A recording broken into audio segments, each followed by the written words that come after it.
মূল পূজা উৎসব নবান্ন উৎসব। এই উৎসব নতুন ধান কাটা ও নতুন চালের প্রথম ভাগ উৎসর্গের সময় হয়। সাধারণত অগ্রহায়ণের প্রথম দিন বা শেষে ঘনিষ্ঠ তিথিতে উদযাপিত হয়।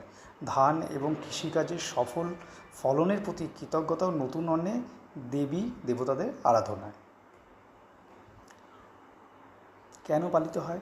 নতুন ফসলের জন্য মা লক্ষ্মীর প্রতি কৃতজ্ঞতা প্রকাশ করা হয়।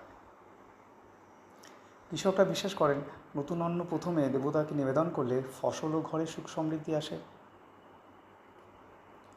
এটি একই সঙ্গে ধান কাটার আনন্দ উৎসব, তাই অনেক স্থানে নাচ গান হাট মেলাও হয়।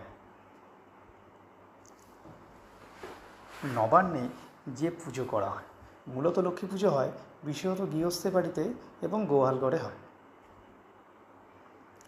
কেউ কেউ গৃহদেবতা বা কুলদেবতাকেও নতুন চাল নিবেদন করেন।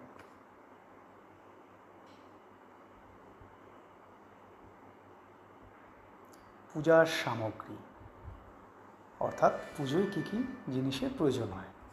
মূল অন্ন নতুন ধান নতুন চাল। খাদ্য নিবেদন কী করব? পায়েস, খিচুড়ি, চিড়ে, মুড়ি, দুধ, ফল।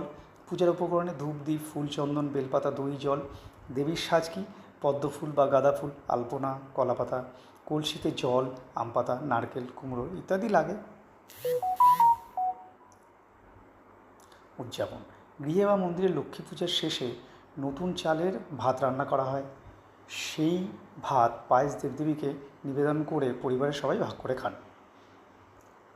এই পুজো উপলক্ষে পিঠে পায়েস